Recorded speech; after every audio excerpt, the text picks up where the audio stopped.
Hello साथीभाइयों, के छ हाल खबर। म त एउटा युट्युब च्यानलमा एउटा भिडियो हालिरहेको छु है साथीहरू। धेरैभन्दा धेरै मन पराइदिनुहोस् भन्ने विनम्र अनुरोध गर्दछु। अब यस्तै छ, धेरै राम्रो त अब बोल्न जान्दिनँ, यसो अलिअलि हल्का हल्का यसो प्रयास गरिरहेको छु भिडियोहरू बनाउनको लागि। यसो कतिको मन पराइदिनुहुन्छ, यसो मन पराइदिनुहोस् है साथी हो। यसो मेरो भिडियोलाई यसो माया गरिदिनुहोस्, दया माया भनेको यसो गर्नु पर्छ साथी हो। त्यो चाहिँ साथी हो, यो जिन्दगीमा आफ्नो एउटा यसो भिडियो बनाएर हालिरहेको छु। कतिको मन पराइदिनुहुन्छ भनेर अनुरोध गर्दछु। यति त साथी हो, के गर्नु र अब।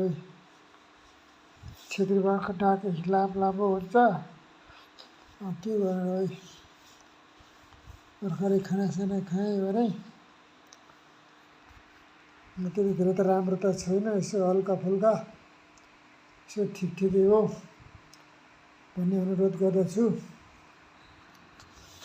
आज एउटा भिडियो हाल्ने, सेयर लाइक सब्सक्राइब गरिदिनुहोस् भन्ने विनम्र अनुरोध गर्दछु। हजुर हो, तपाईँको माया र सपोर्ट चाहिएको छ। मेरो भिडियोलाई धेरै मन पराइदिनुहोस्। यसो यहाँ अफिसमा बसेर यसो एउटा भिडियो हालिरहेको छु। अब यस्तो छ साथी हो, के गर्ने।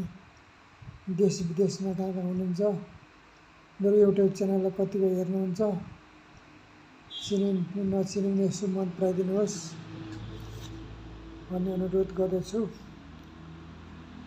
अब यस्तै बल्ल तल्ल युट्युब च्यानल खोलेको, खोल्नलाई पनि धेरै गाह्रो भयो। बल्ल यसो खोलेर यसो भिडियो हाल्न यसो लागिरहेको छु। 20-30वटा त भिडियोहरू होला। यसो कतिको मन पराइदिनुहुन्छ, धेरै मन पराइदिनुहोस् भन्ने अनुरोध गर्दछु। हजुर हो, धेरै त होइन, 2-3 मिनटको भिडियो छ। यति साथी हो, यो संसारमा के गर्नु अब। किनकि टाइम पास गर्नु पर्यो। पैसा खोइ कमाउन सकिँदैन युट्युब च्यानलमा, खोलेर मात्रै भएन। हजुर हो, सब्सक्राइब गर्नु पर्यो, लाइक गर्नु पर्यो, के धेरै सेयर गर्नु